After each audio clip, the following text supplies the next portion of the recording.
Ah, yes. Hello, everybody. Steve here from The Varied Life, and we're going to talk about this right here that you see. More protein after workout equals more muscle building, according to a new study. This is huge. Now, back in the day, there used to be this thing where, and unfortunately, it's all because of bad science and a combination of that, along with people that just kind of like hear one sentence out of an entire study and don't read the entire study, that boom, they come away with this thing that your body can't process more than 20 or 30 grams of protein per hour or some crazy thing like that. And so you should limit yourself to the amount of protein that you eat, only 20 to 25, maybe 30 grams per meal. And then you just have 3 meals, 4 meals, 5 meals, and that's what you're left with, because anything more than that is going to result in just wasted protein. It's going to turn to fat, or you're going to crap it out, you're going to piss it out, whatever it is. Unfortunately, that is not the case. And this study goes on to prove some stuff that's really, really interesting. So instead of the old news of where you would take your amount of protein that you would have and divvy it up equally amongst your meals throughout the day, this study shows that after your workout, basically what it's saying is that you can go hard and heavy on the protein. And they did a study that compared 0, 25 grams, and 100 grams of protein to see how the body reacted in regards to its, I don't want to say the word, well, it says anabolic response. It's not talking about anabolic steroids. It's talking about the muscle building process, protein synthesis and hypertrophy that results from taking in the amino acids and so on and so forth. And they compared 0, 25 grams, and 100 grams after workouts. And what they found was that the 100 grams was way more beneficial and had better responses for hypertrophy than the 25, and definitely more than the 0. They had a control group thing going on there. So if you ever run across a study that doesn't have a control group or a double-blind study, or they don't have any strict measurements or testing procedures or things like that, or even the intake of what these people are eating and the exercise that they're doing, yeah, it makes the study more questionable. So we're going to get into this, and this study is what we see right here. The anabolic response to protein ingestion during recovery from exercise has no upper limit in magnitude and duration in vivo in humans. Well, that means in living human beings. I don't know why they couldn't just say in living human beings. It's kind of some Frankenstein crap to, have exercise and recovery for somebody who's dead. So, but yeah, it's a medical geek thing, I guess they got going on.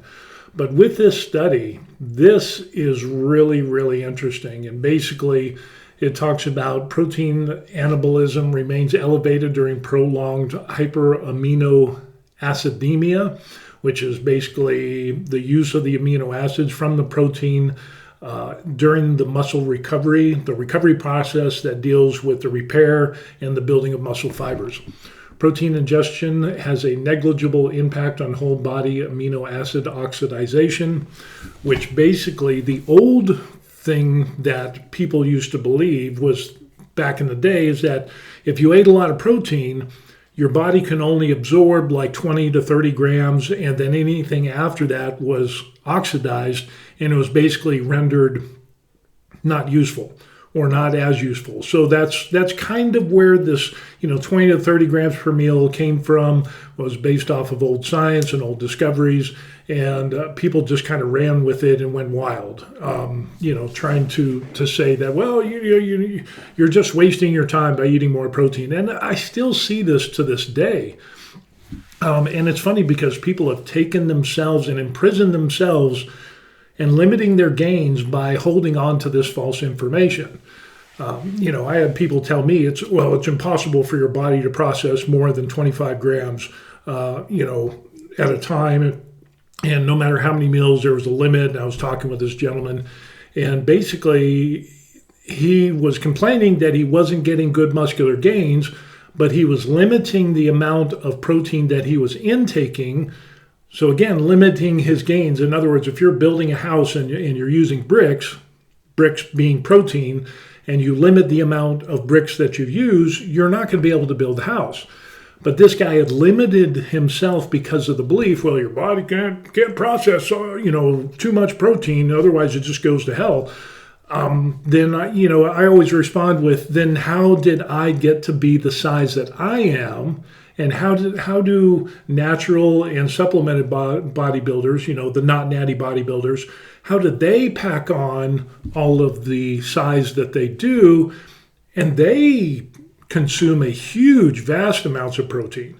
So in other words, you're saying it's physically impossible to do, but yet I'm living, walking proof that having more protein works. So, and then the gears start grinding, and it's like, all because they believed in a myth, which came from a study that just limited that only looked at certain processes within the body. This one is more conclusive because it actually goes into nutrition, it actually goes into workouts, and then they actually tested the size of the muscles and all of that stuff. I think they did DEXA scans of muscle biopsies and so on and so forth. So yeah, it's a very interesting study, and we're going to take a look at this. So with that being said, let's take a look at this right here. Here it is. Now there's a lot of reading, and since I've retired, I'm spending a lot more time reading and pulling out the dictionary to figure out words and all of that stuff, just kind of dusting off the reading and comprehension skills. But we're not going to go through this whole thing, but we're just going to hit on some key points. And the summary is that the digestion of 100 grams protein results in greater and more prolonged anabolic response when compared to ingestion of 25 grams of protein after a workout. So yeah, and this is greater than 12 hours. So if you know anything about muscle building, hypertrophy, and recovery process, the majority of your muscle is going to be made in that recovery time. So to jumpstart this, the 100 grams of protein seems like a very, very great place to start, because it gives your body the bricks it needs to build that plan or build upon what you want to do, repairing muscle fibers, building new muscle fibers. So the ingestion of large amounts of protein increases whole body protein net balance, mixed muscle, myofibrillar muscular connection, and plasma protein synthesis rates. So yeah, in this case, sometimes more is better. And especially when they compared 0 grams of protein, 25 grams of protein, and 100 grams of protein after workouts. So if you have somebody that is doing fasted workouts and they're fasting after that, doing that, I can't remember the name off the top of my head, but anyway, where they don't eat for a period of time after their workouts, they're fasting. That, and they're kind of complaining that they're not getting muscular size and they're not growing and they've plateaued. This kind of shows that's probably the reason why. These findings demonstrate that the magnitude and duration of anabolic response to protein ingestion is not restricted, and it has previously been underestimated in living human beings. So yeah, that is some great information. We go down here, it talks about dose response studies have reported that ingestion of 20 to 25 grams of protein is sufficient to maximize post-exercise muscle protein synthesis in healthy young adults, with no further increase in muscle protein synthesis rates when larger amounts of protein were consumed. That was the old way of thinking. Higher protein intake did not further increase anabolic signaling, and excess amino acids are suggested to be oxidized. Again, that was a suggestion, and people just took that and ran with it. Consequently, it is currently advised to distribute protein intake evenly throughout the day, with each meal providing no more than 20 to 25 grams of protein. Now, this is where the people got that horrible myth that came up. It says, oh, well, your body's just going to crap out everything after, 25 grams at the most. Anything after that is going to be useless. And again, the proof is in the pudding, because if you have big people, big muscular people, and you do the math and do the numbers, you automatically know that this is not true.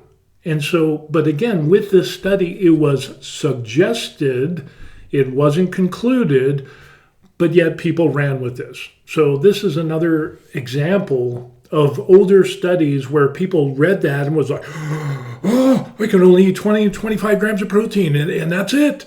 It's not how that works. So, though this makes sense based on a typical dietary intake patterns in humans, it seems to be at odds with the feeding practices of many animal species in nature that consume large amounts of food infrequently.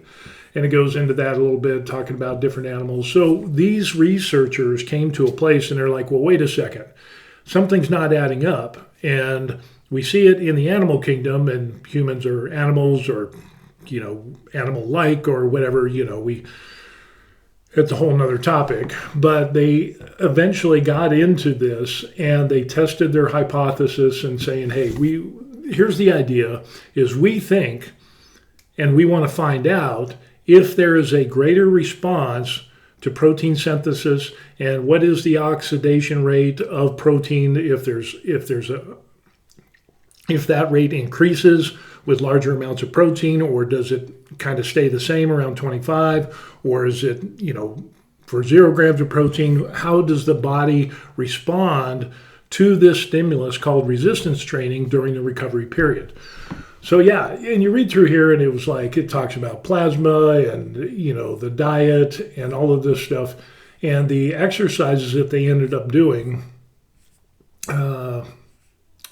can't remember what it was off the top of my head, but I think they ended up doing squats, lat pull downs, chest press, and one or two other exercises. So it was a pretty good study, especially when we're talking about health and fitness. So most people go to the gym. What do? They bench press, they lat pull, they squat, they do these basic exercises. So really, this is applicable to people who go to the gym and push weight and pull weight and squat weight and all of that good stuff. Other studies have taken and did like one exercise, or they worked on calves and they come to a conclusion. Well, there's other studies that showed, different things when they did different exercises. So this study right here is pretty good, in my opinion, for the fact that they included a number of exercises, of different exercises that we see in the gym and home gyms around the world. And then we also see that they took on the nutrition aspect, and it was highly regulated in regards to protein and other things as well. And then on top of that, the testing procedures on top of this were pretty top-notch. And in agreement with their hypothesis, it says here, we observed clear dose-dependent pattern in muscle protein synthesis rates as assessed over an entire 12-hour postprandial period. So in other words, they did the work and did all the geek stuff that researchers and testers do. And what they found out, let me see if I can find it. That's it there.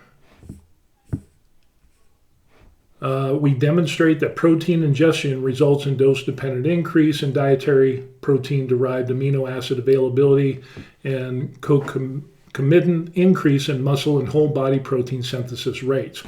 So this is good news for you hard gainers out there, or the people that are trying to gain it and have plateaued. If you're operating off of that old information of only 20 to 25 or 30 grams per meal after your workout because your body can't handle anymore, this shows that that's not the case anymore. This shows, boom, blows the mind, and now we have concrete evidence. It says the largest amount of protein that we consider feasible to consume in a single meal, 100 grams, and evaluated the protein handling throughout a prolonged 12-hour assessment period. We observed higher plasma, muscle, and whole body protein synthesis rates following the ingestion of 100 grams when compared to 25 grams protein and a placebo, respectively. So the placebo is very important, because if there's a study that does not take into account placebo effect, that is a very flawed study, in my opinion, and in the opinion of people that are way smarter than me. So we'll take a look at some other information here, and it goes deep. So that's why I'm not going to go into this, but you can look at the title and check that out yourself. It has been proposed that when a dietary protein is consumed beyond the rate at which it can be utilized for protein synthesis, excess amino acids will be directed toward oxidation. But this study showed that that is not the case. So again, that's another home run for us if we're looking for hypertrophy and building muscle. Now, for the everyday John and Jane Q public, whether you're young, middle-aged, or you're a senior like myself, this is good news because now we have some ammunition that we can help jumpstart that muscle building process, and also I would say strength to some degree, because hypertrophy and strength go hand in hand, that this is good news. And so when we want to get the most bang for our buck in regards to those results that we want to attain through increased protein intake up to 100 grams after a workout in a meal, it is entirely doable. So yeah, don't limit yourself. If you're a hard gainer, this is some great information. There's some other information. We observed the plasma, muscle, and whole body response implies the following activation of anabolic signaling by postprandial increase in leucine capability. Protein synthesis rates are mainly modulated by the availability of amino acids as substrate. So for those people out there, this kind of dips into the what about BCAAs? And, those are an incomplete form of essential amino acids. In other words, they're not all there. But yet the supplement companies will try to hype it up and make you believe that you must have BCAAs before, during, and after, because that's really going to help your muscle building and protein synthesis, before, during, and after. But the problem is they don't. You need to have complete protein. So again, one of my pet peeves is BCAAs are a waste of time and money. And it would be better served having just a scoop of protein powder because you get all the amino acids. Or, a slice of chicken or beef or whatever it is that has protein. You get more protein if you have all of the amino acids present than just a few of them. So, yeah. And then talking about that, meal frequency has been proposed as an important modulator of tissue and whole body metabolism. For example, dietary guidelines in both health and disease typically recommend the equal distribution of daily protein requirements over many meals to support muscle anabolism. These recommendations are based entirely on a belief, again, based on a belief that the muscle protein synthesis or the muscle protein synthetic response to ingestion of a single large amount of protein has a ceiling and is short-lived. This study shows that this is not the case anymore. The current findings from this study provide evidence to support more flexibility in feeding patterns aimed at enhancing muscle anabolic or muscle growth. So this is some really good news. So we can take this information, and this can be applicable to young people because young people want to gain some muscle, and they can tailor their feedings in such a way, or their meals, so that after the workout they get a good amount of carbs to fuel the recovery process, but they also have the bricks, the building proteins that they need to build and repair the muscles afterwards. So yeah, it seems to be better to have a large amount of protein, up to 100 grams anyway, for that after workout meal than it is to spread them out throughout the day. So it's just a more efficient way and more effective way of getting the response that you want. Now, for people who are seniors like you and me, I'm 57, going to be 58 this year. Isn't that crazy? But for those people that are new to health and fitness as seniors, they're kind of behind the power curve. So we need to maximize the amount of muscles, hypertrophy, and strength training that we can in our seniors so that they can have a better life as they get older and retire, hopefully, and kind of draw in for that longevity aspect of having that real long and wonderful retirement years. So would it be better to use the most efficient and most effective means of building muscle and strength, or go off of the old information, which actually limits our ability for muscle protein synthesis and hypertrophy. I'll take the first one. So yeah, it's really, really interesting on what we see with this. And again, it's just some great information if you go through and read this entire study. So it talks about some limitations, and it goes over a ton of references, which is really good. If you find a study and there's no testing for placebo, there's no strict standards or protocols, there's no, testing measures and the whole 9 yards, and they don't have a lot of reference material, you need to be very careful of that study because, anybody can post a study. Now, whether that, look at that. That is a lot of information. So, you need to be very careful when somebody comes up and says, well, there was a study, and if there's no testing, no placebo effect, if there's not peer reviewed, it's even, look at this. We have multiple authors of this, in other words, of different varying education levels that went through and did this study. You look at this here, look at all these people that did this study. That is really good. So if you run across a study that has one person that isn't testing and doesn't have any standards and doesn't, if it's just like a survey question thing and you don't, well, do you feel better after taking this or that? Yeah, okay. I would be very wary of any type of study like that because really even though it's a study in the very loosest of terms, it is failing miserably.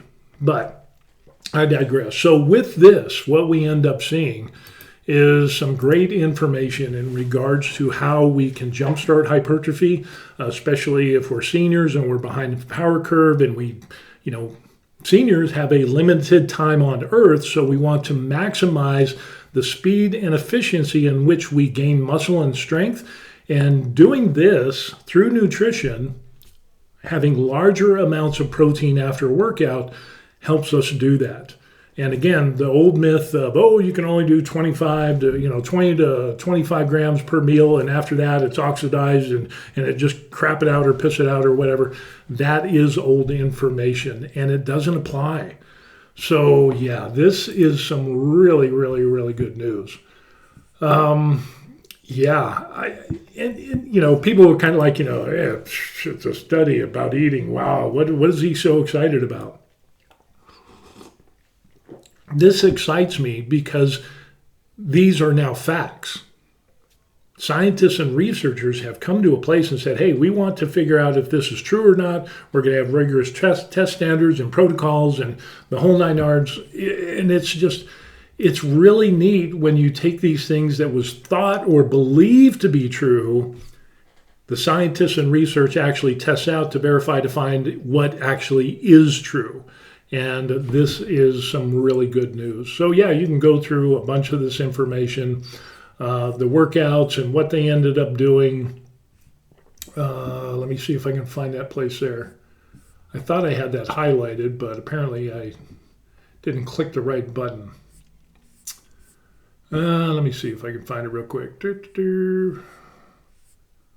Protein synthesis, no limit of protein-derived amino acid bioavailability and subsequent tissue incorporation,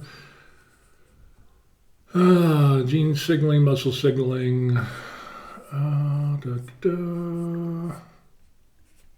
can't find it. And it'll take me a while. And as soon as I stop this video, it'll pop up like that. So, introduction. What is it? Here's the results. Production.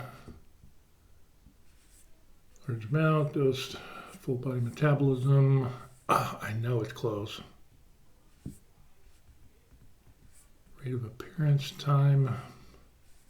I can't wait. Seriously. Prolonged muscle synthesis observed. Blah, blah, blah, blah, blah, blah, blah. Incorporation. No limits. or at least up to a limit of 100. So they, in other words, they didn't see any diminishing returns when it came to this. Where?